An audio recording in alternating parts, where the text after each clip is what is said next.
नमस्कार दोस्तों। तो कैसे हैं आप सब। आइए आज हम लोग अपनी कक्षा को प्रारंभ करते हैं। हम लोग क्लास कर रहे हैं इंडियन कॉन्स्टिट्यूशन एंड पॉलिटी।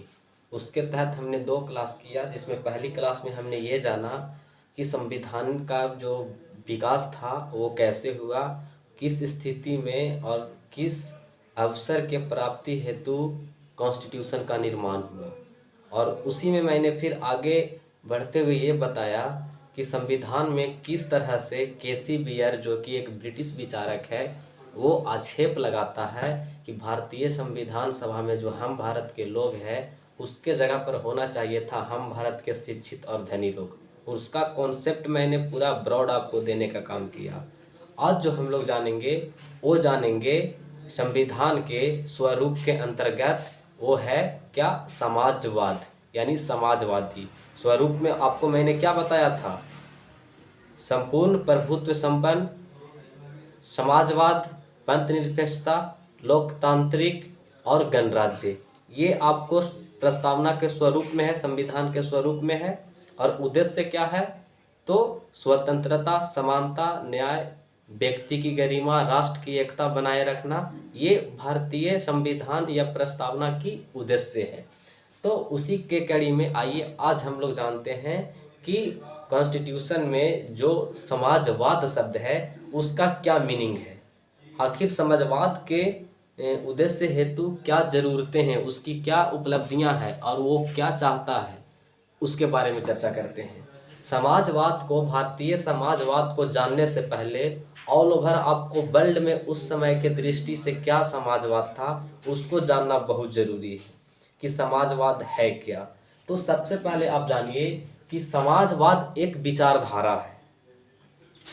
समाजवाद एक विचारधारा है जो अपने उद्देश्य के प्राप्ति हेतु कार्य करता है उसके अनुरूप।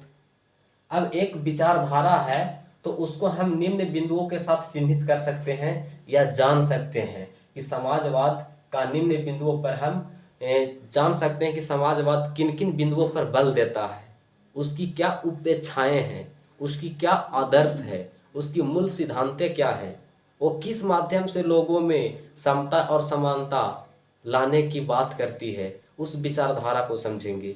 तो आइए जानते हैं। जो इसका पहला बल है समाजवाद का, वो संपत्ति का सामाजिकरण करना चाहता है कि संपत्ति को हम समाज में बराबरी बराबरी से डिस्ट्रीब्यूट करके समाज में समरसता और समरूपता लाने का काम करेंगे। ये किसका उद्देश्य है, पहला ये समाजवाद का। दूसरा देखिएगा तो ये समानता में विश्वास करता है, यानी ये किसी के साथ भेदभावकारी नहीं। भेदभाव बहुत स्तर पर होता है, जातीय भेद होता है, सोशल डिस्क्रिमिनेशन होता है, आप पे जेंडर डिस्क्रिमिनेशन होता है। तो ये ऑल ओवर डिस्क्रिमिनेशन को क्या करते हैं, बायकॉट करने का काम करते हैं और समानता के उद्देश्य को विश्वास में रखते हैं। तो ये इसका दूसरा बिंदु है। तीसरा देखिएगा कि मजदूर और वंचित वर्गों के कल्याण हेतु कार्य पर बल देता है। ये समाजवाद का तीसरा की पॉइंट है जो कि मैं आपको बता रहा हूँ। इनका ये कार्य है कि मजदूर और जो वंचित वर्ग हैं उनके उद्देश्य के प्राप्ति हेतु उस पर बल दिया जाए। चौथा है ये शोषण विहीनता पर बल नहीं देते हैं, यानी ये कहते हैं कि समाज में दो तरह के समाज बन गया है। एक है वो जो एक्सप्लोटेशन हो रहा है, एक वो है जो एक्सप्लोटेयर है, यानी जो एक्सप्लोटेशन करता है और एक पर होता है। यानी दो तरह के समाज बन गया है हमारे समाज में। तो वही कहते हैं शोषण विहीनता, यानी शोषण विहीन समाज का स्थापना करने पर ये जोर देते हैं, बल देते हैं। यानी कोई भी अगर किसी को एक्सप्लोटाइट करता है, एक्सप्लोटेशन करता है, तो उसमें ये अपनी सिफारिशें रखती है। तो ये ऑल ओवर आपको समाजवाद के बारे में मैंने बताया कि समाजवाद एक विचारधारा है, वो निम्न बिंदुओं पर बल देता है। निम्न बिंदुओं के तहत मैंने आपको लिख दिया और इसको एक्सप्लेन भी कर दिया। तो आपको यहाँ पे समझ बन जाना चाहिए कि संपत्ति का सामाजिकरण क्या, कि समाज में जितना भी संसाधन है, जितना भी रिसोर्सेज है, उस सब को समाज के अंदर बराबरी बराबरी बांट देंगे, डिस्ट्रीब्यूट कर देंगे। तो ये किसका सोच है? समाजवादियों का। आगे देखिए, समानता पर विश्वास करते हैं, यानी समाज में कोई छोटा नहीं, कोई बड़ा नहीं, सब इक्वल है, मानव मानव है। तो ऐसा स्थितियों पर बल देते हैं समाजवाद। फिर मजदूर और वंचित वर्गों को, यानी ये समाज से आह्वान कर रहा है, समाज में बोल रहा है कि जो मजदूर वर्ग है और जो वंचित वर्ग है, जो हमेशा से संसाधनों से भली भांति नहीं रहा है, उसे कुछ कंट्रीब्यूशन करे, उसको ट्रस्ट करे, ट्रस्टी मतलब उसको दान करे। तो ये व्यवस्थाएं कर रहा है और शोषण विहीन समाज की स्थापना करने हेतु क्या देता है? बल देता है। तो ये है समाजवाद, मतलब एक विचारधारा। और विचारधारा बहुत हो सकते हैं, गांधीयन विचारधारा है, अंबेडकरवाद विचारधारा है, सावरकर विचारधारा है, विवेकानंद विचारधारा है, यानी सबकी आइडियोलॉजी पर है। और उस आइडियोलॉजी पर चलना और चलकर अपने उद्देश्यों को प्राप्ति करना ही क्या कहलाता है? समाजवाद, या तो फिर कोई और वाद कहलाता है। वाद मतलब जुट गया तो समझ जाइए कि उसका मूल सिद्धांत अंबेडकरवाद, जो अंबेडकर मूल सिद्धांत दिए हैं उसकी मूल सिद्धांत। तो यह समाजवाद का एक बेसिक फ्रेम आपको समझ में आया होगा। लेकिन व्यवहार में जो समाजवाद है वो दो भागों में बटा है। जो व्यवहार में देखिएगा समाजवाद, तो वो दो भागों में बटा है। पहला मार्क्स या साम्यवादी समाजवाद, यानी मार्क्सवाद और साम्यवाद। मार्क्स यानी कार्ल मार्क्स एक व्यक्ति थे जो कि रक्त पूर्ण क्रांति समानता लाने हेतु बात करते थे। तो मार्क्सवाद यानी आप देखिएगा कि व्यवहार में समाजवाद कितने भागों में बटा है? तो दो भागों में बटा है।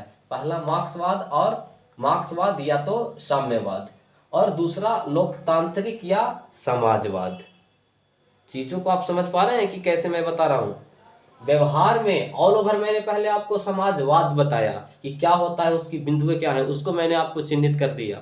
फिर मैंने बता रहा हूं कि व्यवहार में समाजवाद जो है दो भागों में है। पहला मार्क्सवाद या साम्यवाद, ये पहला हो गया। दूसरा लोकतांत्रिकवाद या समाजवाद। अब देखिए दोनों में क्या डिफरेंसेस है। दोनों को कार्य करने के लिए इनको जो रास्ते हैं दोनों को अलग अलग नजर आएंगे। तो जो मार्क्सवाद या साम्यवाद है वो वर्ग संघर्ष, क्रांति, हिंसा आदि में विश्वास करता है। इनका मानना है कि समाज में समरूपता और समरसता लाने के लिए वर्ग संघर्ष करना पड़ेगा, क्योंकि जो लोग आगे बढ़ चुके हैं वो बहुत ही आगे चले गए हैं, और जो वंचित और गरीब लोग हैं, मजदूर वर्ग है, वो कहीं ना कहीं पीछे छूट गया है। और मजदूर जबकि सारा कार्य करता है, आप देखिए गाड़ियाँ बड़ी बड़ी महंगी महंगी, बिल्डिंगें बड़ी बड़ी मजदूर बनाता है, और फिर क्या मजदूर उसमें रहता है? नहीं रहता है। तो यही साम्यवाद और मार्क्सवाद कह रहे हैं कि जो मजदूर का हक होना चाहिए उसके प्राप्ति के लिए अगर हिंसा भी करनी पड़े तो मैं हिंसा करूंगा, वर्ग संघर्ष करूंगा, रक्त पूर्ण क्रांति कर दूंगा। कार्ल मार्क्स नारा ही देते थे कि दुनिया के मजदूरों एक हो जाओ, और पूंजीपतियों के प्रति रक्त पूर्ण क्रांति कर देते हैं। तो ये कार्ल मार्क्स या साम्यवाद का विचारधारा है, जो इस प्रकार विचार देकर समाज में आर्थिक और सामाजिक एकता स्थापित करने के बात करते हैं। ये कहते हैं कि सामाजिक बराबरी के लिए आर्थिक बराबरी होना बहुत जरूरी है, यानी सामाजिक बराबरी में लोगों की स्थापना सही तब होगा जब वो आर्थिक रूप से भी सक्षम हो जाएंगे।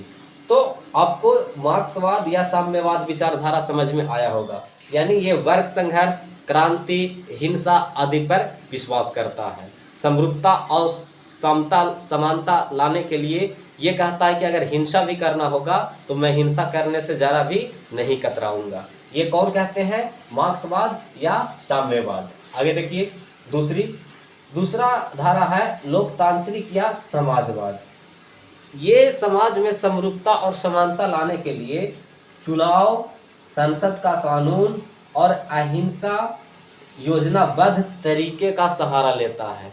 यानी दूसरा धारा के मानना है कि समाज में समरूपता और समानता और बराबरी और लाने के लिए हमें योजनाबद्ध तरीके से काम करना होगा, संसद के कानून का सहायता लेना होगा, चुनाव कराने होंगे, जिससे कि समाज के सभी तबका उसमें अपना कंट्रीब्यूशन करे, अपना भाग ले, पार्टिसिपेट करे, ताकि उसका प्रतिनिधित्व और उसका प्रतिनिधि भी पार्लियामेंट में आकर उसके हक की, उसके आवाज़ की बातों को बुलंद करे, जिससे भारतीय समाज में एक सामाजिक समरूपता और समानता स्थापित हो। ये कौन बल दे रहे हैं? समाजवाद की दूसरी धारा, जो कि लोकतांत्रिक और समाजवाद के रास्ते से भारतीय समाज में समरूपता और समानता लाने की विश्वास करती है। और ये हिंसा और आंदोलन पर बल नहीं देता है, ये अहिंसा का बात करता है। ये कहता है कि चुनाव कराएंगे, जिससे जनता का प्रतिनिधि, आखिर हम लोग चुनते हैं अपना कैंडिडेट्स, तो वो कैंडिडेट्स जो विजयी होता है वो जनता या पूरी जन समूह को द्वारा चुना जाता है, और वो जाकर हम ही लोगों का प्रतिनिधित्व करता है लोकसभा और राज्यसभा में। तो चुनाव कराएंगे हम, और संसद के कानून के माध्यम से हम समरूपता लाएंगे, और फिर अहिंसा पर बल नहीं देते हैं, और योजनाबद्ध, यही योजनाबद्ध जो कि आगे चल के योजना आयोग जैसे व्यवस्थाएं बनेगी, और आगे चल के देखिएगा कि यही मोदी सरकार के कार्यकाल में नीति आयोग में कन्वर्ट हो जाता है।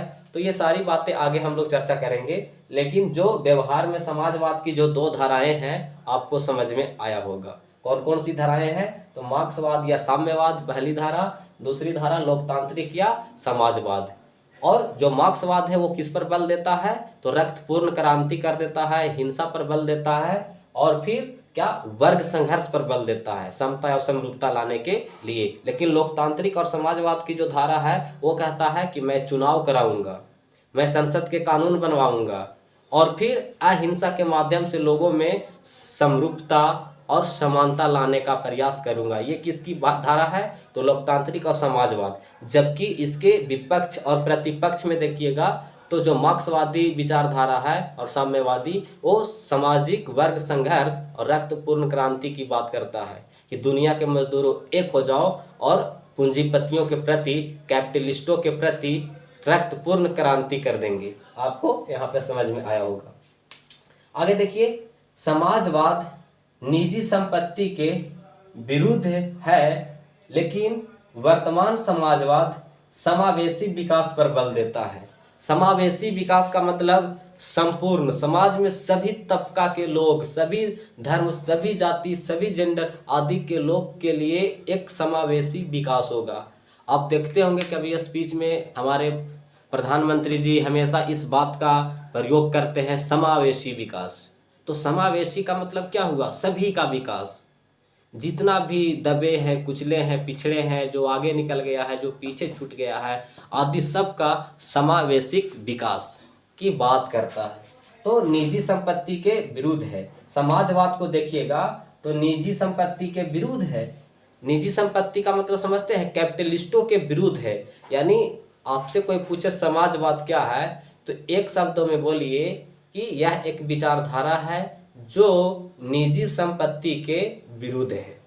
बस काम खत्म। तो आपको ये चीज समझ में आया होगा। अब जानते हैं हम लोग भारतीय समाज।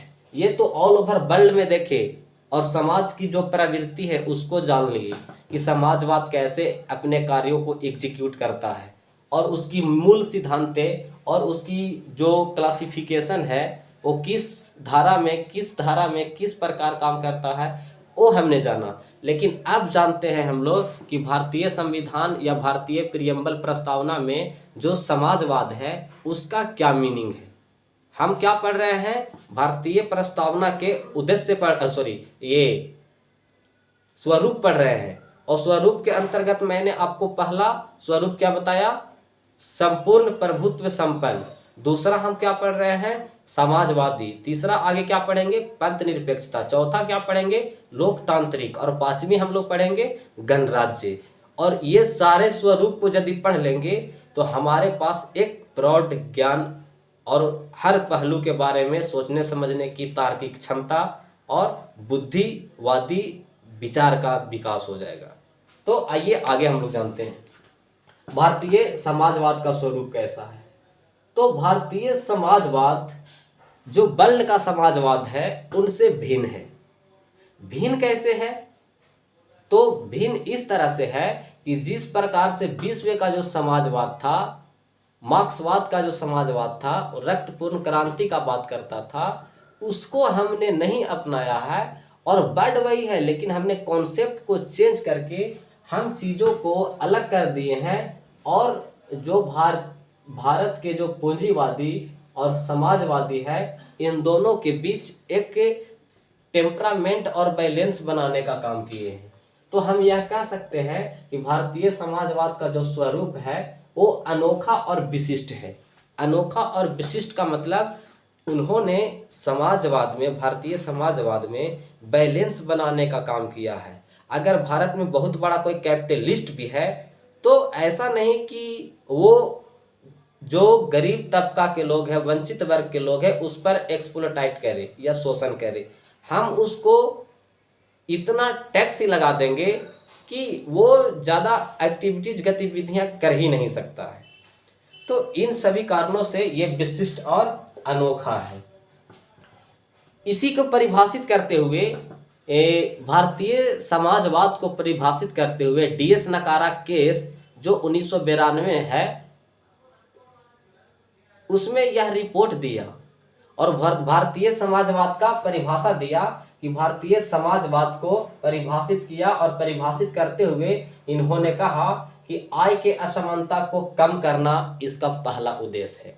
भारतीय समाजवाद का उद्देश्य क्या है कि आय का असमानता, यानी कोई व्यक्ति करोड़पति हो गया है तो कोई तुच्छ रह गया है, वंचित रह गया है। इसके पीछे वो तर्क देते हैं कि असमानता को खत्म करेंगे, लेकिन कुछ तो रहेगा ही।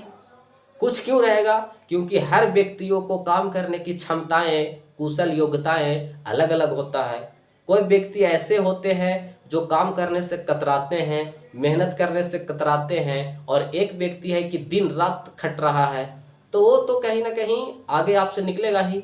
लेकिन उसके बाद भी हमारे भारतीय संविधान में जो समाजवाद है उसके परिप्रेक्ष्य में निर्णय देते हुए सुप्रीम कोर्ट ने कहा कि हम जो आय की असमानता है उसको कम करने का प्रयास करेंगे।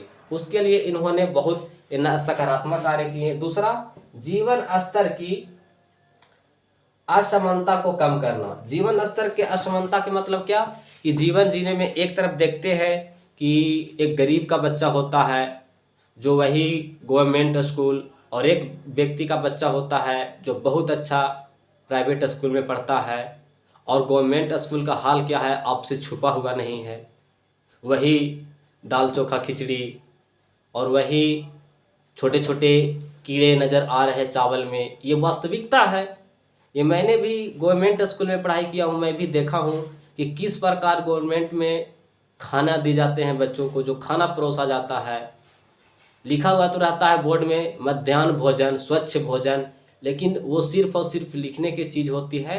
प्रैक्टिकल में और वास्तविकता में आप देखें तो आपको स्पष्ट होगा कि बीच में और एक मीडिएटर है जो काला बाजारी कर रहा है। तो जीवन स्तर को, असमानता को कम करना, ये इसका सिफारिश है, इसका निर्णय है। भले ही एक कविताकार हैं, एक इतिहास लेखक हैं और भोजपुरी में लिखे हैं बहुत अच्छा शब्द। उस शब्द को कभी मैं आपको सुनाऊंगा तो आपको स्पष्ट चलेगा पता कि समाज में किस तरह के समाज आ गए। तो यही बात होती है। तीसरा इसका समझिए कि मजदूर वर्ग और वंचित वर्गों का कल्याण हेतु कार्य करना। अब समाज में एक कैपिटलिस्ट बन गया, तो कैपिटलिस्ट जो है उस पर भारत सरकार ज़्यादा से ज़्यादा टैक्स लगाएगी और उस टैक्स पैसे से वंचित वर्गों के कल्याण हेतु कार्य करेगी। ये सारी सुप्रीम कोर्ट का निर्णय है जो DS नकारा केस 1992 में ये दिया था अपने रिपोर्ट में। चौथी बात है कि शोषण के विभिन्न रूपों को समाप्त करना होगा। शोषण के कई रूप होते हैं, ऐसा नहीं कि सिर्फ एक ही शोषण होता है, आर्थिक शोषण। पॉलिटिकली एक्सप्लॉयटेशन भी होता है, इकोनॉमिकली एक्सप्लॉयटेशन भी होता है, और कास्ट, जातीय भेदभाव, धार्मिक उत्पीड़न, धार्मिक भेदभाव, बहुत सारे भेदभाव होते हैं। तो इन सब को पूर्णतः तौर पर समाप्त करना होगा। ये DS नकारा केस की रिपोर्ट है। अतः फिर कहेंगे, अतः इस प्रकार भारतीय समाजवाद का संबंध गवर्नमेंट के समाजवाद नीतियों से है। यानी इन सब बातों को यदि हम समाजवाद के अंदर रखेंगे तो विश्व की समाजवाद वाली स्थितियां आएगी, हमारे समाजवाद में कभी नहीं आएगी। तो इसीलिए हम कहते हैं कि अतः भारतीय समाजवाद का संबंध जो सरकार है उसकी समाजवाद नीतियों से है। समाजवाद नीतियों में इन्होंने कहता है कि संपत्ति का निजीकरण और समाजीकरण इसके केंद्र में नहीं है। यानी जो भारतीय संविधान में जो समाजवाद है, उस समाजवाद में समाजवाद का और संसाधनों का, संपत्ति का निजीकरण और समाजीकरण केंद्र में नहीं है, केंद्र में नहीं है। तो ये चीज आपको समझ में आया होगा। फिर आगे देखिए कि भारतीय समाजवाद इस बात पर भी बल देता है कि सरकार की नीतियां समानता पर आधारित होगी। यानी समाजवाद, जो भारतीय समाजवाद है, इसमें क्या होगा कि जो गवर्नमेंट की कोई भी नीतियां बने, कोई भी नियम बने, वो समानता पर आधारित हो, और समाज में जो वंचित वर्ग है, जो पिछड़ा वर्ग है, उन सब को देखते हुए वो अपना नीतियां का निर्वहन करे और नीतियां का लेजिस्लेशन करे या बनाए। वही बताया मैं कि वंचित और मजदूर वर्गों को पक्ष में देखते हुए नीतियां का निर्माण करे। फिर आगे देखिए कि भारतीय समाजवाद सार्वजनिक एवं निजी क्षेत्र को सह अस्तित्व पर संभव बनाता है। यानी जो भारत का समाजवाद है, जो प्रस्तावना में समाजवाद बड है, वो सार्वजनिक क्षेत्र और निजी क्षेत्र को सह अस्तित्व के रूप में देखता है। सह अस्तित्व का मतलब दोनों अच्छा से एग्जिस्टेंस कर सकता है, क्योंकि उसके ऊपर पैरामाउंट कौन बने हुए हैं? भारतीय गवर्नमेंट। अतः भारतीय समाजवाद का स्वरूप व्यवहारिक है। भारतीय समाजवाद का स्वरूप क्या है? व्यवहारिक है। आपको इसको समझने के लिए थोड़ी सी आपको उस समय के जो वर्तमान सरकार थी उसको भी समझना होगा, उसकी नीतियां क्या था, उसका विचार क्या था, वो भी समझना होगा। अब देखिएगा कि इसकी और बढ़ावा कैसे मिला। जिस समय दुनिया ग्लोबलाइजेशन से आगे बढ़ रहा था, भूमंडलीकरण का दौर था, उदारीकरण का दौर था, तो उस दौर में भारत कैसे निकला आगे, उस चीज को भी आपको समझना होगा आर्थिक नीतियों के तहत। तो उसी के समय देखिएगा कि नई आर्थिक नीति 1991 में आती है। नई आर्थिक नीति जिस समय आई थी, उस समय भारत का प्रधानमंत्री नरसिंह राव थे और वित्त मंत्री मनमोहन सिंह थे। जब NEW यानी न्यू इकोनॉमिक पॉलिसी, ये पॉलिसी आई तो इसका उद्देश्य था क्या कि लिबरलाइजेशन, प्राइवेटाइजेशन, ग्लोबलाइजेशन, यानी उदारीकरण, निजीकरण और भूमंडलीकरण। ऐसा व्यवस्था क्यों आया? क्योंकि दुनिया नए नए विचारों से, नए नए देशों से एक दूसरे से संपर्क में आकर अपने देश के आर्थिक व्यवस्था को सुदृढ़ हेतु काम कर रहे हैं। तो ऐसे में भारत को भी एज इट इज परंपरा से चले आ रहे व्यवस्थाओं में बदलाव करना आवश्यक बढ़ गया था। इसीलिए उस समय के वर्तमान सरकार ने न्यू इकोनॉमिक पॉलिसी लेकर आया। अब न्यू इकोनॉमिक पॉलिसी में किन किन मुद्दों पर बल दिया गया? तो लिबरलाइजेशन, प्राइवेटाइजेशन और ग्लोबलाइजेशन। लिबरलाइजेशन का मतलब उदारीकरण और प्राइवेटाइजेशन का मतलब निजीकरण और ग्लोबलाइजेशन का मतलब भूमंडलीकरण। और भूमंडलीकरण में दो बल जो दिया गया, किस पर बल दिया गया कि भारत के अर्थव्यवस्था को विश्व के अर्थव्यवस्थाओं से संपर्क में लाया जाए। और प्राइवेटाइजेशन का मतलब कि जो सरकारी कंपनियां हैं जो मुनाफा नहीं दे रही है उसे निजी हाथों में सौंपा जाए, जिससे कि भारतीय प्रोडक्शन बढ़े और फिर भारत की आर्थिक अवस्था ठीक हो। और फर्स्ट क्या था, लिबरलाइजेशन का मतलब होता है कि जो कानून और प्रक्रिया है इस क्रम में उसको क्या बनाया जाए, तो उदार बनाया जाए, मतलब सहज बनाया जाए। ऐसा नहीं कि कोई काम हो रहा है तो हो रहा है, ये क्या है, बहुत जटिल प्रक्रिया है, तो उसको उदार बनाया जाए। ये न्यू इकोनॉमिक पॉलिसी लाने का मतलब यही था। ये पॉलिसी कब आई, तो 1991 में। और उस समय सरकार कौन थे, तो नरसिंह राव, वित्त मंत्री मनमोहन सिंह। तो आपको ये सारी बातें समझ में आया होगा। मैं उम्मीद करता हूँ कि आप अच्छा से लर्न कर रहे होंगे। तो मुलाकात होगी हमारी अगली क्लास में। आज के लिए यहीं तक। जय हिंद, जय Bharat. Thank you all of you.